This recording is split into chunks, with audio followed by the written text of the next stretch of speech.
Hey, Grady, thanks for joining me today. No problem.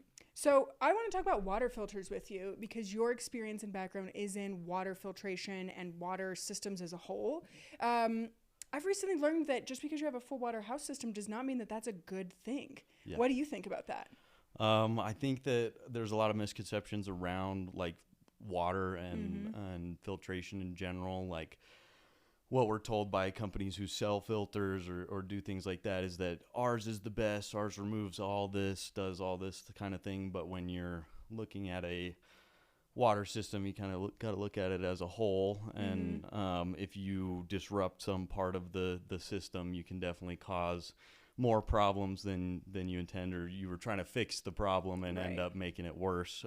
So there's definitely nuance to Yeah, like one of the things I learned is like we got a full house filter. It's not an RO and it doesn't remove the minerals. So, okay, checks that box. But hmm then we started having this weird metallic taste. yeah. And you were like, oh, they put like a solvent or a polymer or something so that it covers the soldered joints because we have Yep. copper pipes. Yep. Oh my God. Yep. So what you're talking about is something that water treatment systems add to prevent corrosion in pipes, and it's a orthophosphate, and it's added in a Orthophosphate. really low concentration, and it basically helps create an oxide layer on the inside of pipes that prevents Mm-hmm. the actual metal ions from breaking down and getting into the water. And when you remove that from the water, that scale or that oxide layer breaks down, and then what you end up having is the metals break down and end up entering your And one of water. the most common metals in soldered joints is lead. Yeah, Yeah. especially even modern copper Mm-hmm. pipes, they'll say that they're not lead pipes, but the plumbers who connect those pipes together typically have to use lead solder to get them together. Yeah. Oh, it's so interesting. So like this is where the nuance and like everything has pros and cons. And I thought I was doing such a good job. I like removing RO water, but not using RO water. But these are the little pieces of like I'm not a water expert, Yeah, and so like I thought I understood, and I missed a little bit. It's like I yeah, don't have chlorine in my water, which is awesome, and my skin and my hair really loves that, and my pets drink more water now that yeah. there's no chlorine. My plants are doing better, but lead is a neurotoxin. Yeah, yeah. It's especially in the water Yeah. industry. It's all about the balance because you remove everything from the water. There's issues with it. Mm-hmm. You add too much to the water. There's issues with it. Right.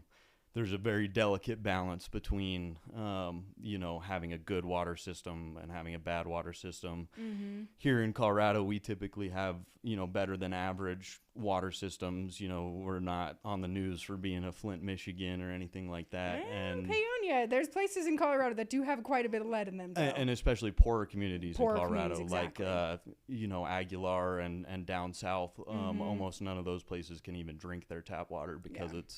it's unsafe to do so. But here in Montrose, I was looking beforehand, and the biggest contaminants in Montrose's tap water are actually disinfection byproducts, Mm-hmm. and those are Exactly. caused by adding chlorine. Mm-hmm. But the alternative to that is having Dysentery. Legionnaire's disease in Exactly. your pipes, Yeah. or E. coli, popping up. So there's definitely as a water engineer, we go through a lot of thinking on how do we make this system work in Totally. the correct way and have the least amount of problems for everybody, because there's always going to be negative effects to things that we do to our water, Mm-hmm. and getting Yeah. that sweet spot is definitely Yeah. our What I goal tell as my water patients engineers. is like, we don't want dysentery. We don't want E. coli Yeah, because it's going to cause severe diarrhea. We don't live in small clusters like we were meant to, or how we historically yeah, did.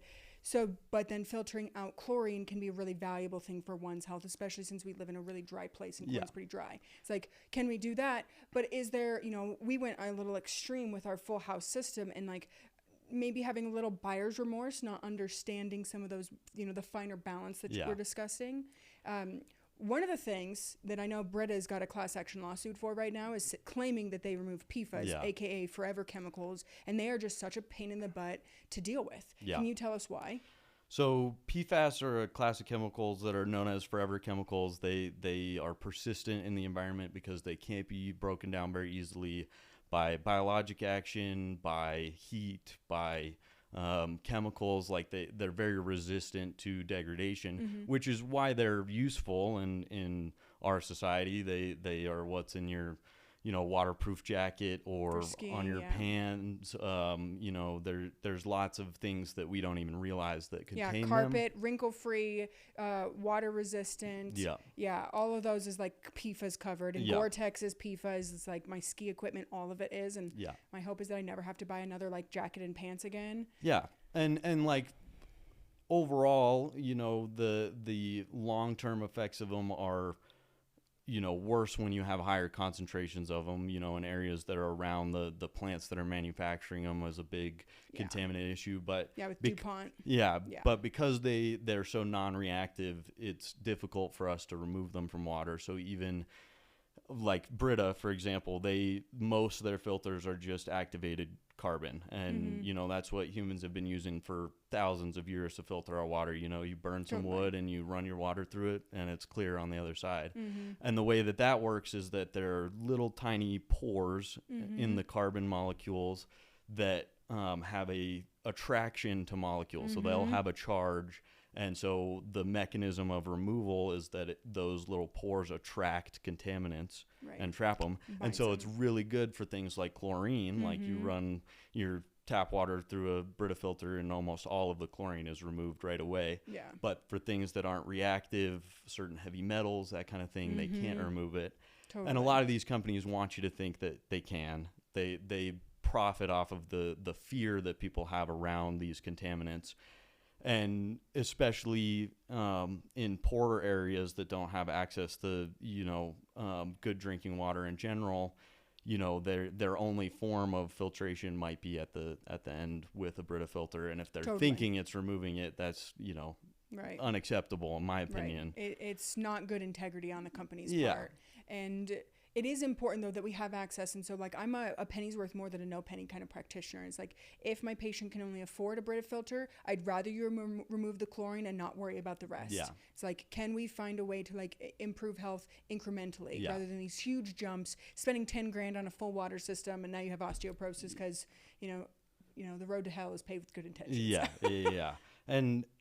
And it all comes back to that nuance of where the cost benefit breaks down. Like chlorine, given a long enough time, drinking it every day for sure will, you might notice effects from it. But the alternative is so much worse that if the difference is removing something for everybody or just getting yourself an option that works for you.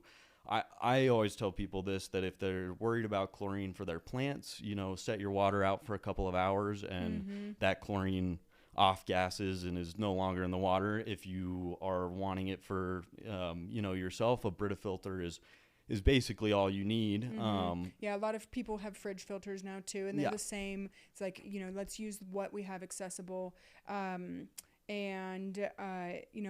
We were looking at Clearly Filtered before because that's something I've started working with them as a company. And I like that they have a couple options. They have some tiers. They have like under the kitchen sink. They have a pitcher filter. And I think that they've got like filtered water bottles and stuff as well. And, they do a pretty good job with transparency. We were kind of joking on the way over like, oh yeah, your marketing shenanigans. It's like supreme filtration means what? Can we break that down into like actual something scientists can understand? But they want to keep their things proprietary, which is a problem I've had with other filters in the past. I think that something that benefits this company in particular is that they actually, did testing and will show you the testing. But yeah, a lot of the times, if somebody is presenting me with like, hey, should I buy this filter? What I would do is go look at how is this different than any other filter? Would you be better off just buying the cheap version of it? Exactly. Because you can't really package activated carbon any different than it is, and different shape of plastic. It's the same.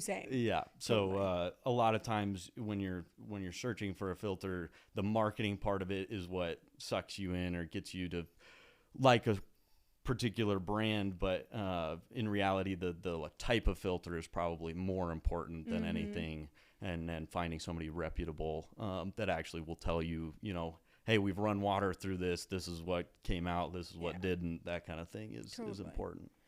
So one of the other things that we had talked about is like, okay, Colorado generally as a whole has pretty good water quality compared to, I don't know, have you been to Phoenix? I have. And like, there's never been a time in my life that I spit the tap water out and I'm like, I would Yeah. like that bottled water. Cause the guy offered me at the restaurant bottled water first and it literally tasted rotten. So I don't know if like there's like infrastructure, like the piping is really old or what, but Colorado's water generally doesn't have that experience. And part of our benefit here is that we're a headwater state, so a lot of the groundwater that we're pulling is a little bit higher of quality than these other places. But the big thing that water distributors deal with is that taste and odor stuff is the biggest complaint, but it's often the least problematic in terms of like actual issues with the water. So they focus really heavily on making the water taste good by adding the minerals that are important for our bodies and stuff like that. But in some places, their source water has a lack of those minerals or has too much of a certain kind of thing. And so you can never make the water taste that good in those places. But like, I feel really lucky that here in Colorado, like, I don't think I've ever had complaints about our tap water unless you're like middle of Denver and it's, just an old building or something like that. But yeah, for sure here in Colorado, we're lucky to have some better source water than most. I would be really curious what your perspective is on fluorination. Because there's been in the news, right, like with the new HHS secretary, and there's been some states that have been like, okay, we're banning the use of fluoride. In Montrose, I don't know about Denver, but in Montrose specifically, there's no fluoride in our water. Yeah, so fluoride is naturally occurring in a lot of different waterways, usually at, above 1 part per million or 1 milligram per liter, if it's already occurring naturally in the water. So a lot of treatment plants end up removing fluoride from their water. But over the years, there's been a strong correlation between a small amount of fluoride in the water and decreased dental issues for a population level type thing. So it's very nuanced in that if you have too much fluoride in the water, yes, that's a bad thing. Just like too much of iron, too much of lead, all of these things they have. Well, I mean, lead is bad in all concentrations, but pretty much, yeah.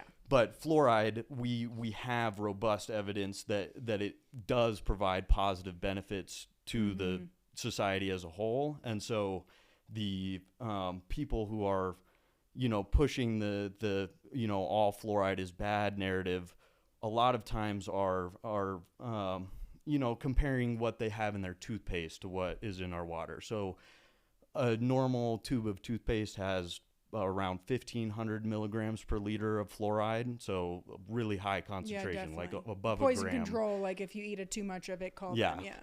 And so when you see that warning on a toothpaste label, you see, fluoride is bad and poisonous. I'm going to, be upset about this in my water, but then you compare it to what's actually dosed in our water, which is 0.7 ppm or 0.7 milligrams per liter, so less than a milligram per liter of fluoride. And the negative effects of fluoride don't even begin to show up until double that or triple that number. So as a city, when you're looking at treating your water, the net benefit to your community to adding in just a small amount of that fluoride vastly outweighs the negative impacts that some people in the population might perceive as an issue. And that's a big thing about water is it's really a public health thing. That water treatment is probably the biggest thing that we've done in the last 100 years to improve our health. And huge. And the part that I get worried about sometimes is that, because not everybody is aware of the nuances, it's really easy to hear one thing about fluoride or something in your water and immediately take that as the truth and that's the only thing that could ever work, when in reality, fluoride is expensive. If it wasn't worth it for cities to add it to their water, we would have stopped doing it a long time ago. Sure. It's like, do you want to spend $100,000 on chemicals to add to your water system, or do you want your population to have to spend $1 million on dental care? Right. Yeah, I had a dentist on my podcast, Dr. Jill, and we talked a little bit about this as well. And she worked a pretty impoverished community, and we live not too far from Delta County, which is one of the poorest counties in Colorado. And then, you know, we were talking about Aguilar, and like I'm from Trinidad, and that area, Los Animas County in Colorado, another really poor area in town in the state. And the problem is like when those communities don't have access because they might not have a good dentist that can see everybody, or maybe a lot of people don't have dental insurance, et cetera, et cetera. Having a little bit of fluoride in the water can be beneficial. I'm still like, I'm being nuanced about it, but I'm still like leaning on the side of like, less is more, because I have fluoridosis on my teeth from it being, you know, the proper amount in the water where I grew up in Aztec, New Mexico. Yeah. And that sucks. And that's a big thing that you see in communities that do have naturally occurring fluoride in the water, is that, you know, the spots on your teeth are more prevalent. But when you're looking at the overall, you know, health impacts, the removing it in places, one example, I can't remember what the name of the city is, but there's 2 cities in Canada, and one of them removed their water, and they're close enough geographically that you can kind of compare the two populations environmentally. And you can see immediately after they remove fluoride from the water, the rates of like childhood dental disease and stuff like that increases. And it definitely is something where if you're concerned with it, maybe a stronger filter is something that you can invest for yourself. But yeah, it's difficult to, you know, dictate, hey, this is what we need to do versus it's like seatbelts is the same. It's like overall they prevent more deaths than they cause deaths. I've heard instances where like, okay, the one person that wasn't wearing a seatbelt out of the drunk people in the truck is the person that died, and like that sucks. But you know, the cost benefit ratio, and like again, we're having the conversation around nuance. It's like I'm not saying it's bad. I'm definitely skeptical that it's not great because some of the research I've read about it. But again, like we're talking about small amounts. And again, you know, population versus individual, which my medicine really focuses on the individual. So I tend to see people that are a little more sensitive. But, you know, there's lots of ways to go about it. I don't think clearly does fluoride. And this was one of the points of contention I had with the Berkey filter, and why I never recommended it is because they claimed they removed fluoride, but then they didn't tell me again, like, how? What are you using? Because fluoride is a very small molecule. So like I want to understand it and like make a good recommendation that like I feel good about. Like I don't want to recommend a company that's like, you know, fiddling with me and trying to get me to sell their shit. Excuse me. And I, you know, I don't know enough about how fluoride is specifically removed. A lot of my focus is on wastewater. So, you know, typically we're not dealing with those types of you know, stringent regulations for drinking water. So I can't speak to like what types of filters really remove fluoride, but you know, it is one of those things where in a space where you are balancing public health with individual needs, it's really great that there's people like you who are able to help individuals who might be more sensitive to these things. But you know, some people want to dictate that nobody should get this because I'm upset about it. And I know it. Overall, we can't change everything just for you, and we need to prioritize, you know, everybody's health. So if you find ways to help yourself with that, or you have a resource like yourself that can help you with that, that's awesome. But it's really hard when you're trying to balance, you know, everybody in a community and not you know, people will be upset no matter what you do. No matter what you do. I've learned that too. It's like anything that gets like potentially close to politics, it's like no one's going to be happy about everything. It's just reality, and people that get upset about things and don't see that as a reality and can like let things kind of like roll off a little bit is better. Okay, so you specialize in like wastewater management. Like, you know, tell me what exactly that means. So I'm what's called a process engineer, and what I do is I help design the actual physical processes that are going to remove the contaminants or whatever you're looking at doing. So the actual treatment part of it is what I'm really focused on, versus like the construction or the like the infrastructure side of it. So like if we need to treat a certain number of gallons of water with a certain amount of contaminants in it, I would be the one that sizes the amount of tank that we need or something like that. So what I deal with a lot is we get sampling data from different treatment plants or places that give what kind of contaminants they have. Big ones that we worry about are total suspended solids, so just dirt and other stuff that's floating around. COD and BOD, those are biological oxygen demand and chemical oxygen demand. So those are like what molecules are in the water that need to get broken down. How much oxygen are you going to need to break that molecule down into like something smaller? Things like poop or birth control, for example. Yeah. Any larger macromolecule that would be broken down. And then there's total dissolved solids, so things like salt, a bunch of different minerals and stuff like that. So we take the data that we get from sampling that, and then we compare that to how much water they typically take in, and then we design a treatment process for them that would remove the contaminants to the level that they're required to. And so the big part of my job is dealing with regulations, because we as humans, we have to spend money to get things done, and we have to get stuff clean to the amount that we can with the money that we have, basically. And that's a big constraint on an engineer is building what you need in the amount of money that you have. And so on the wastewater side, a lot of it is just poop and stuff like that. And a big thing here, like Montrose, they have one treatment plant, and it's pretty good, and it's similar to a lot of other treatment plants around here, but every step of the way there's another treatment plant, and so there's a lot of areas where we work to help. So like lots of different tanks. Like you can't do too many like chemical things to neutralize, fecal contaminant or whatever. Like you have to do things kind of in a sequential order. I can kind of explain how that works. So the different steps that you kind of go through is you get water in and you screen it. So you take out, people send logs. There's like, if you ever flush a tampon down the toilet, that's where that gets removed. Bastards. Yep. So there's screening that removes the bigger stuff, and then it goes into something called a clarifier. And this is where the larger things kind of settle out of the water, and then we skim the top of it off, so it's a little bit more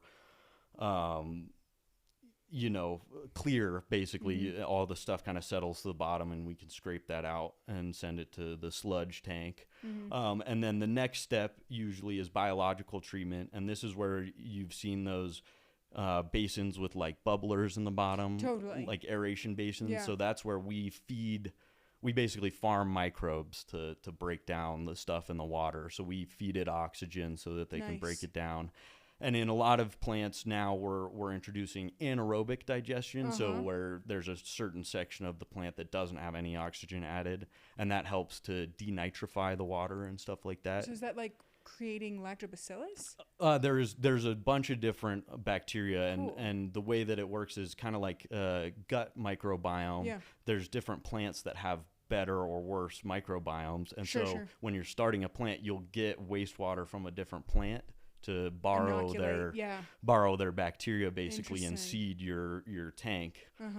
So basically the microbes are what we're harnessing to do almost all the work. That's really cool. And then after it goes through that, then is typically a filtration option or something like that. Down in southern Colorado, I know of a place that has reverse osmosis at their wastewater treatment plant. They can't treat all of their water with it, but they basically use it to dilute their wastewater. So they'll run some of it through so they get really clear water, and then they'll dilute the bad water so that when they release it, it's way less contaminants and below the limit that they're required to. So then after it goes through the filtration step, then we have disinfection. And for wastewater, we typically use ultraviolet disinfection. That's the big thing now. It used to be chlorine as well, like same as drinking water, but because we're usually releasing it to surface water, it kind of disrupts. It's irrelevant. You might as well not even. And it disrupts fish downstream and stuff like that. So UV is the better option because it basically inactivates any of the pathogens in the water that are left over and stuff like that. And then once it goes through that, it's discharged to surface waters where, then it runs until it hits another treatment plant or, goes to groundwater or wherever else. So those same treatment steps are basically every treatment plant that we have. Yeah. And the way that drinking water differs is usually the filters are a bit more powerful and they use chlorine to do the disinfection. Because if you don't use chlorine, then you start growing, nasties in your pipes, and nobody wants that. Yeah, for sure. And that's definitely something we've learned too, is like, we have to spend a little bit more effort cleaning our toilet bowls because we don't have that water that sits in there that's a little more disinfectant in its nature. So like pros and cons, you want to spend a little more time cleaning your toilet, maybe a full house filter for you, maybe just an under the sink filter could be better. Yeah. It's like what we've kind of come to conclude. Yeah. And that's what I've typically recommended more is like, if you have a tap that you usually fill your water bottle with, buying one filter for that is probably as much investment as you need to make. Yep. But, if you're big into gardening and you're worried about using tap water, for me, I'm not as concerned, like long term, especially because once you put the water outside, it off gases pretty quickly. Sure. But, I have a garden at my parents' house, and right now it's not worth me investing in a filter for that line specifically. Mm-hmm. But I probably would have improvement in my yield if I ended up investing in that. Because really the cool part about that is that the chlorine isn't actually impacting the plants at all. It's impacting the microbes that live on the roots. So if you don't have the conversion to nutrients from those microbes, so it's an indirect, but it's having a really severe negative effect. Yeah. So what I really love about learning about the process of going through and like cleaning the water at a treatment plant is there's a lot of association with farming. And it's like we're working on improving the microbiome of the water treatment plant. We're working on improving the microbiome of the soil so that there's a good appropriate amount of fungus and bacteria and not too much. That way nutrients in the roots can get to where they need to go. And really need to have one of my friends out here who does like ferments. And like that's how I understand the lactobacillus. You do kitchen scraps and oh my gosh, what's it called? They basically inoculated grain with lactobacillus. Yep. It's dried, and then you put it in layers. And like within 2 weeks in summer, you'll have like straight up liquid compost. Yep. Because you put that stuff in with it. Yeah. So the cool thing is just nutrient conversion, and something that. So there's two things that I'm thinking about that I want to talk about. So one is like wetlands. Yeah. I took a class in college about using wetlands as a form of water treatment. Uh-huh. And it functions basically the same way that we have treatment plants, in that you have certain plants and microbes in the soil that do the same thing as your treatment plant. But the other thing that is cool is because there's so much nutrients and energy left in our waste. Something that's happening now at a lot of water treatment plants is utilizing the gas from the sludge. Okay. So usually after you remove the sludge from the water, you can't directly throw that away. It's usually like 1 or 2% solid. So like it's mostly water. So what you do is you put it in a digester. Okay. And you have anaerobic bacteria break those molecules down further and further. And as a byproduct of that, we produce methane. And as a lot of places flare that methane because they don't have anything nearby that could utilize that energy. But a big thing now is to capture that gas and use it for beneficial purposes. So it's technically a net zero, carbon source that we can use for fuel. So it's like a closed system. It's like use what you have, and like that's a tenet of permaculture that I really appreciate. Yeah.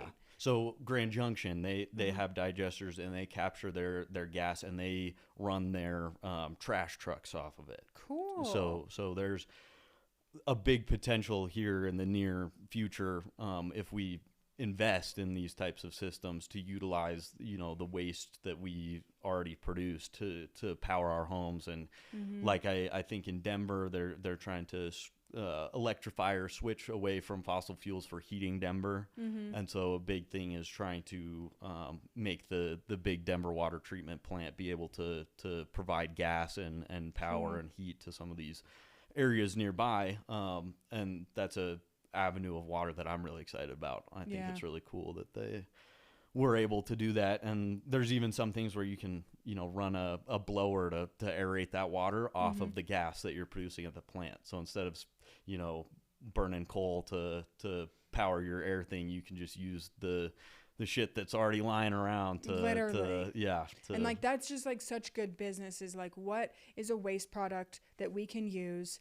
And this is where like the conspiracy around fluoride comes in. It's like, oh, it's a waste product from the textile industry. How can we get rid of it without having to get rid of it and pay the price to dispose of it? I'm not sure that I believe that, but like from a business perspective, I so appreciate it. Yeah. It's like we've got to use what we have, and like that's a rule I have in practice. It's like, okay, I don't have this herb, but I have this herb, and that's close enough to what I need, so it'll do the job. Yeah, and I think that like a big thing that ties into is like water conservation. Is that some people think it's like, oh, I take shorter showers or that kind of thing, but the individual contribution doesn't make an impact as much as if you have an area that can reuse that water when you send it there, that kind of thing. So, one of the reasons I got into water treatment is because it's probably the easiest way that we as humans have figured out to conserve our water and to make sure that, as it goes downstream, it's not getting worse and worse quality water, Right. Although, I'm sure when you're running down the stream, when you get to the mouth of the Mississippi, it's gone through quite a few different hands. Like one of the other things I'm concerned about is like the amount of like pharmaceuticals that end up in our water. Yeah. And it sounds like, what do you know about that? Yeah. So at different treatment plants, they do different things with the sludge. So the sludge is where most of those things end up. Great. And so there's different ways that you can reduce those. Some places do physical composting. So they do processes to this sludge over the course of several years to basically break down all the pathogens and pharmaceuticals and stuff into what's called, I think it's class 1. I would have to go look again, but class 1 is like the best biosolids is what they call it, where it has limited pathogens and limited pharmaceuticals. And nowadays it's getting harder to get your biosolids to class 1. I see. Because there's just so much pollutants. But class 1 could be used as fertilizer. So a lot of places in Colorado will take their compost or their biosolids to farms and other stuff like that to reuse those nutrients. But not all plants can get it to that level. So there's, different classes of biosolids, and depending on how severe it is, some of those solids get sent to a landfill. Sure. And then that landfill is going to contain them until, however long into the future when when things break leachate barrier breaks or whatever. But, it's difficult to remove those things. That's definitely a pressing issue. But the majority of it does end up in the sludge and is either broken down or gotten rid of in a way that that's great to doesn't end up dispel, back in the because I'm environment. not sure if you've seen, but I definitely see this float around periodically on social media, like, oh, like we're drinking antidepressants and birth control in our water, and while that may be in our water, it sounds like the water treatment facilities are aware of this, and it's part of the processing to get those out. You would never have it in the drinking water to the level that anybody would be able, like, I have difficulty when people say that there's something not in the water, because it's just below detection limit. Sure. Because our ability to detect it is our main constraint. So when you're describing something, you can say this was below detectable limit of whatever contaminant, but you can't say for sure that it's not in there. But again, that's why some people hang on to that of like, oh, they said it's below detectable limit, they're probably still in there, and that kind of stuff. And a lot of it, I think, comes down to fear and misunderstanding. If you don't understand the system that is working for you in reality, you're gonna have a level of distrust for it. Sure. And a big thing for me is like, as I have been able to educate more people on water treatment and stuff like that, I've seen some of those fears dissipate over time of like, okay, drinking water isn't that scary. Like, yes, there are issues with it, and if you notice problems, stop drinking your tap water and figure out what's going on. But, Yeah. you know, it's important for, you know, everybody to know how it works so that there's not a level of unknown fear Right. or something like Right, that around exactly. it. So like we can be manipulated into believing that, oh, we're all just getting dosed. It's like most people are taking Yeah. birth control that are women, and a lot of people are taking antidepressants. So it's like it's kind of irrelevant because again, the amounts that are left, Yeah. and that's what I'm saying. Like, you know, 99.9 or 99.7%, like that's Yeah. pretty damn good. Yeah. So like this actually makes me feel a lot more at ease, and like I generally give things the benefit of the doubt. Yeah. There are some things, you know, I have been, you know, conspiracized about, if you will, Yeah. but this is one area I just like didn't know. Yeah. And so like I really appreciate getting a better understanding because then it helps me help my patients Yeah. better. Yeah. And you know, blind trust and blind distrust are equally bad. They're the same. The Yeah. horseshoe theory. Oh god, Yeah. I keep bumping this thing. The horseshoe theory. It's like at two ends of the extreme are actually much more similar than like Yeah. actually having some understanding. Yeah. And that's again where it comes back to nuance, where if you focus on one part of it, or if you have one powerful person who's saying the same thing over and over again, you're more likely to be like, oh, I totally believe that person without Totally. executing the next step, which Yeah. is, are they telling Find me the truth? information. Yeah. We've outsourced our trust to someone else Yeah. to do the work. And I don't love that. There's a time and a place, but Yeah. also I'm a big fan of like empowering and like learning for yourself so that you can make the best decision for your family, your whatever. I like to say that as an engineer, I'm like, I have a background knowledge in certain things, but Sure. really my job is to find out the information that you need or solve that. the problem that you have. So a lot of my job involves research and you know, just finding out information because I truly don't know everything. And Literally no one yeah. can. And the more you learn, the more you Yeah. realize there's like, you go in with a one question, you got Yeah. that answer, now you have 10 more questions. Yeah. It's like, great.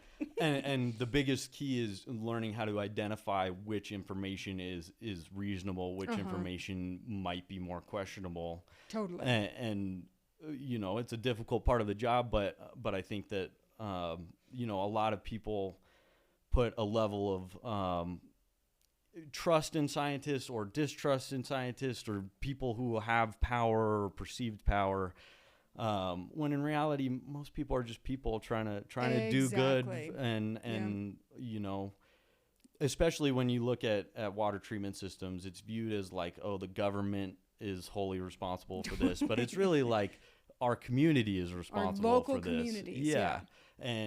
And if you have distrust in your local community, you're gonna find ways to remove yourself from it, to no longer be as active in building up your community. Exactly. And I really appreciate being in water because it deals with everybody. Yeah. There's not a time that you are not interacting with water in some way.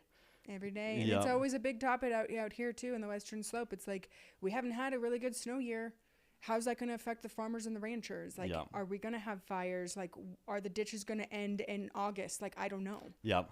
And that's so going back to wetlands, that's like what you know, in the future, that's one of my goals, is to kind of increase the number of facultative you know, wetlands that we have in Colorado. Almost all of our wetlands are man-made here in Colorado from irrigation runoff and stuff like that. So you know, up here there's talk of how to make your operation more efficient water-wise, and that's important.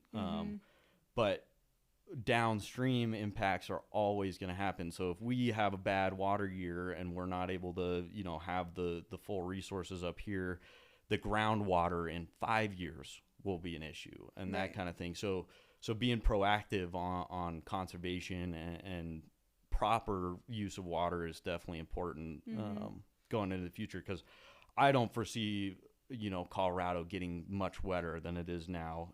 Like the possibility that I'm seeing is that we'll have more frequent large storms that are more spread out. So it'll be, instead of getting, you know, an inch over a week and a half, you'll get 1 inch in 6 hours. Oh, wow. And then you will have no rain for a month. That's a problem because the dry soil can't really hold on, and so then it just runs off. Yeah. And so the more wetlands and areas that you have that actively contribute to groundwater recharge and stuff like that is a way that we can improve the resiliency here in Colorado. So, well, we're like doing some projects in our yard, and again, understanding accessibility and like cost and stuff like that. So, like, it's taken us some time and saving to get to this point with our land. Is like we're doing native and edible. That way we benefit, but also it increases the infrastructure of the soil to hold on to water when we do get it. That way, if there is a big storm that drops an inch in 6 hours, our soil would in theory be able to, after the roots get established, hold on to that water and be able to hold it longer. Yeah. I had a guy on here, Bob Baxley. He's a farmer down in Hotchkiss, and like he's done rotational grazing, and he has a small herd. It's not like a big, 3 acres, like 10 head of cattle, something like that. And in 3 seasons, he saw dramatic changes doing rotation in his soil quality and like his root structure. He's like, man, my soil is so good. He does flood irrigation, and he's had to change how it floods because the part closer to the flood is such good roots now that it just absorbs all the water, and like he has part of his land that's like all dry. So I'd be real curious to reach out to him and see how this season's gone for him so far, reigniting that other piece that's a little drier. With my irrigation masters, the soil stuff is really important and interesting. Whenever I drive past the field that's been recently tilled, it kind of hurts me a little bit. It's been windstormy, and I'm like, if you just you see all the soil blown off. And what ends up happening there is we have ways to replenish nutrients, but it's using oil derivatives from the ground, phosphorus, mined and NPK. stuff like and it's very effective. That's why we have so many people nowadays, is because we can grow a lot of food when we give the plants a lot of nutrients. But over those time, 3 nutrients, over time you deplete the soil. And then something that impacts the water system is nutrient runoff. So there's several places in my limited years of experience starting out that I've heard of drinking water plants needing to switch to a different source in the middle of the summer because it's prime irrigation season, and they're getting an algal bloom in their source water because of the nutrient runoff. As more regenerative agriculture takes place, that will improve our water overall because we'll have less of that runoff. Exactly. But it's really hard to convince a lot of legacy farmers are typically older, and they've been doing things the same way for a long time, and it's worked because you can give chemicals to your plants and it'll definitely take them up and grow bigger plants. But in the long run, that's another thing where you got to look at the whole system before you change one part of it, because then you don't know what the knock-on effects are going to be. And it's hard. It's like in the beginning when we switched over to ammonium-based fertilizers back in the 50s after World War II, like it was like, wow, this is so awesome. It seems great. Those things have gradually got more and more expensive. I'm a big advocate for regenerative agriculture, and God, what is his name? Brown, out of South Dakota. Anyway, we have the Soil Farm and Food Forum that happens every January here in Montrose, and what's really inspiring to me about that going there, Grady, is like there are legacy farmers, like 4th gen, like grandpa is trying to convince grandson that we need to do this, and like, remember we used to put compost back on the cornfields and we're not doing that, let's try it and see. Oh my god, the corn grew twice as big. It's like it's nothing new. We're remembering what we used to know prior to the big industry saying, oh, you need our product, you need our marketing, our supreme nutrient NPK powder. You need your weed and feed for the grass instead of not bagging it and just letting the grass clippings die. Exactly. Like that's one thing, in Denver, there's not, a ton of agriculture going on, but I've convinced my dad to every once in a while, run the mower without the bag and stuff like that. So that you get carbon. Basically, I can't remember what the math is, but it's like 1 layer of grass clippings is equal to fertilizing twice or something like that. That's amazing. Yeah. So there's things that even in communities that aren't agriculture related that we can all do to improve stuff. Leaving your leaves at the end of the season so that the bugs, the beneficial insects that pollinate, can lay their eggs and add the carbon. It's like people that throw away their leaves, I'm like, but that's free carbon that I don't have to pay for to put back in my soil. Yeah, and I think a lot of people don't realize that when they haul those biological materials to a landfill, those turn into methane in the landfill because it's that same anaerobic digestion that we use in our digesters. Because we put it in a plastic bag, Well, and even if it's not in a plastic bag, once you put it in a landfill and cover it with dirt, there's no more oxygen in there, and so it just slow grows. That's another area where a lot of landfills now are actively capturing the gas and trying to reuse it, because it's way worse to release that into the environment. I'm really I'm hopeful for the future of water, especially if we can actually invest in it. I think that I have a little bit of worry that if it's not viewed as a public health thing and it becomes too expensive, which a lot of these projects are quickly becoming very expensive, that if we don't do it now, it's going to be a much bigger problem later. Yeah, like only more expensive. Yeah. If you delay progress for even a year, that delays funding for 5 years. Or, right. There's implications to having, a lack of investment for a certain period of time. And so I'm really hopeful that, we as Colorado continue to invest and, we're insulated from some of the, more global issues and stuff like that, but we're not wholly separate from the world. And so, I'm hopeful, but I really think that we need to prioritize that kind of stuff in the future. Yeah. Any final thoughts you want the listeners to know about water and water purification systems? Yeah. A lot of times, people are trying to sell you stuff, and the key is to look at it at a nuanced thing and learn about your area, learn about where your water comes from, because almost every city has information about your water treatment. There's organizations that will give you a water report. Your government will give you a water report. Just being aware of the systems around you will help you make better decisions about, one, your health, and two, your community. And, that's something like with, people flushing stuff down the toilet that they don't think about. If you are aware of how the system works, you take better care of it. And if we all take better care of it, it works better for everybody. Yeah. It's like, definitely encourage people, if you have an old bottle of medication, please take it to the police station when they do their medication roundup. Yeah. Instead of flushing it down the toilet, don't do that.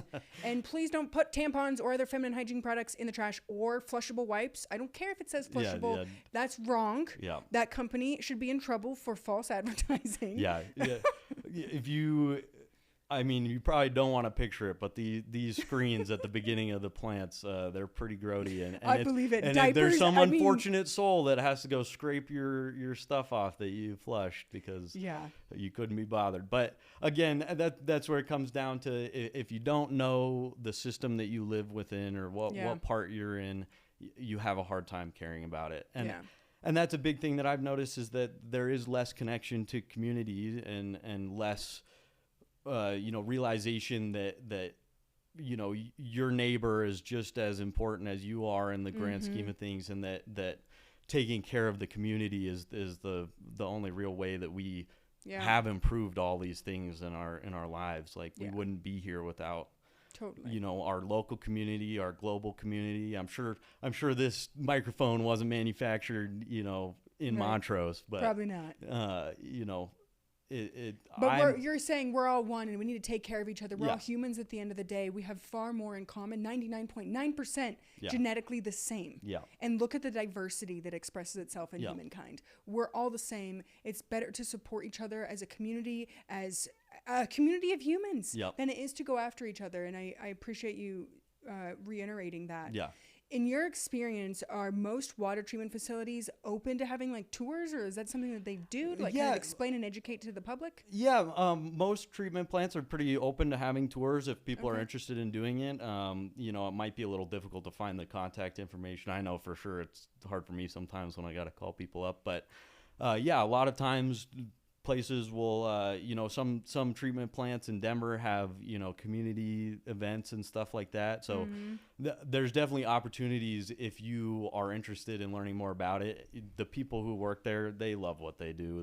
They're excited about it, and they will talk your ear off about their system, and they'll show you all about it. I've gotten the pleasure of being on a couple of different tours, and it's always the greatest people who are trying to clean it up. You know, there's a certain type of person that can work around poop all the time. And, Totally. And they're definitely cool people. So the people out there are really, really trying to help everybody out. And I appreciate that. I think being informed instead of being afraid is a big thing. Ask question, and there's no dumb questions. The only dumb question is the question you don't ask. Yeah.